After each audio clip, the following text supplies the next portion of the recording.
আল্লাহ রাব্বুল ইজ্জত সকল মানুষকে সৃষ্টি করেছেন কি জন্য? তার গোলামীর জন্য।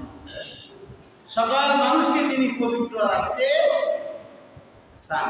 আল্লাহ চাই যে তার প্রত্যেকটা গোলাম পবিত্র অবস্থায় জীবনযাপন করুক, পবিত্র খাদ্য থেকে ভক্ষণ করুক। কিন্তু যারা মুমিন বান্দা তারা হালাল খাদ্যগুলো খায়, কিন্তু যারা কাফের তারা মজা করে খায় কোন খাদ্য? হারাম খাদ্য। কোন খাদ্য মজা করে খায়? হারাম খাদ্য, নিষিদ্ধ খাদ্য। আল্লাহ তাআলা বলেন ওয়াল্লাযীনা কাফারু, নিশ্চয় যারা কাফের ইয়াতামাত্তাউনা, তারা মজা নেই। দেখছেন আল্লাহ কি বলে? আল্লাহ বলে যারা কাফের তারা মজা নেই। ওয়ায়াকুলুনা কামা তাকুলুল আনআম, তারা খায় চতুষ্পদ প্রাণীর মতো। ওয়ায়াকুলুনা, তারা খায় কামা তাকুলুল আনআম, যেভাবে গরু ছাগল খায়, শ্রীগাল জানোয়ার খায়, তারা সেরকম খায়, মানুষের মতো খায় না। কাফেররা মানুষের মতো খায় না। আল্লাহ রাব্বুল ইজ্জত ওয়াল জালাল মানুষকে সামাজিক জীব হিসেবে পাঠিয়েছেন।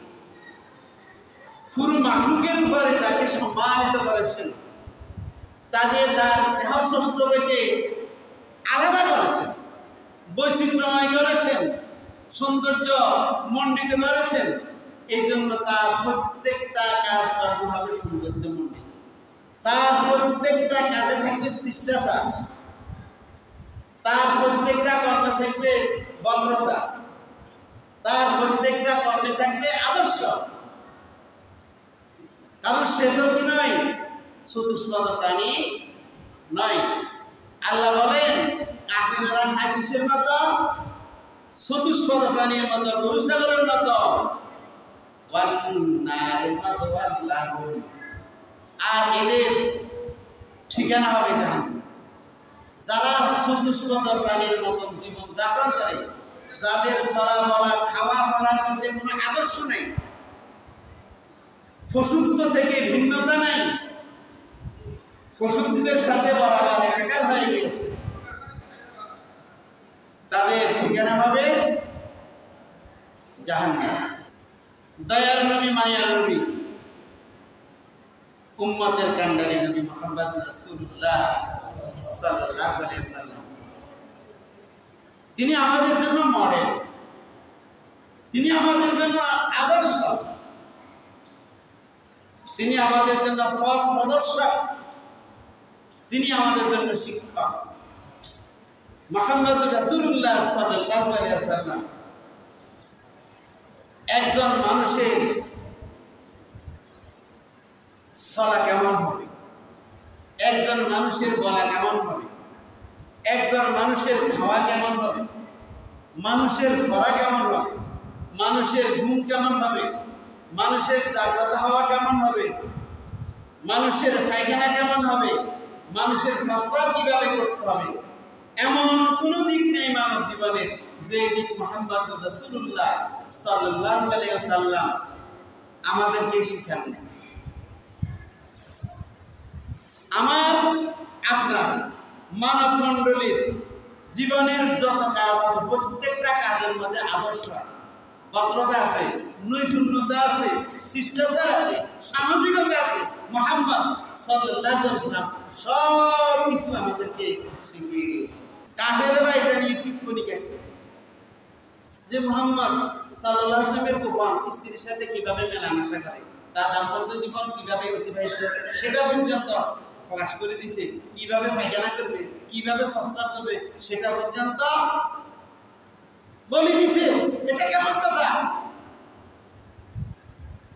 একজন মুশরিক সালমান ফারসি রাদিয়াল্লাহু তাআলা আনহুকে বললেন, তোমাদের নেতা একজন মানুষের যত সাইড আছে সব সাইডে নসিহত করে, এমনকি পায়খানা প্রস্রাব কেমনে করব এটা পর্যন্ত তোমাদেরকে শিক্ষা দেয়। এটা মুহাম্মদ সাল্লাল্লাহু আলাইহি ওয়াসাল্লামকে সম্মানিত করার জন্য বলে নাই, টিপ্পনি কাটার জন্য। হযরত সালমান ফারসি রাদিয়াল্লাহু তাআলা আনহুকে বিব্রতকর অবস্থায় ফেলার জন্য তখন হযরত সালমান ফারসি রাদিয়াল্লাহু তাআলা আনহু বলেছেন, দেখো তুমি সত্য কথা বলেছো, আমাদের নবী হযরত মুহাম্মদ সাল্লাল্লাহু আলাইহি ওয়াসাল্লাম আমরা কিভাবে খাবো, কিভাবে ঘুমাবো, কিভাবে পায়খানা করব, কিভাবে প্রস্রাব করব, সেই কথা পর্যন্ত বলেছেন। এবং আমরা পায়খানা প্রস্রাবে কেবলার দিকে মুখ করে, কেবলার দিকে ফিট করে বসা যাবে না, সেই কথা পর্যন্ত আমাদেরকে শিক্ষা দিয়েছেন। তোমার কাছে হয়তো এটাকে খারাপ মনে হচ্ছে, লজ্জার কারণ মনে হচ্ছে, তুমি মনে করছো আমরা এটা নিয়ে বিব্রত বোধ করছি, মূলত না, আমরা এটা নিয়ে গর্ববোধ করছি, আমরা এটা নিয়ে গর্বিত। আমরা এমন নবীর উম্মত হয়েছি, এমন ধর্ম পালন করেছি, মানব জীবনের পায়খানা প্রস্রাব থেকে শুরু করে এমন কোনো দিক নাই যে দিকের শিক্ষা আমাদেরকে দেওয়া হয় নাই। এর জন্য আমরা আমাদের দিন নিয়ে, আমরা আমাদের নবী নিয়ে, আমরা আমাদের নেতা মুহাম্মদ সাল্লাল্লাহু আলাইহি ওয়াসাল্লামকে নিয়ে গর্ববোধ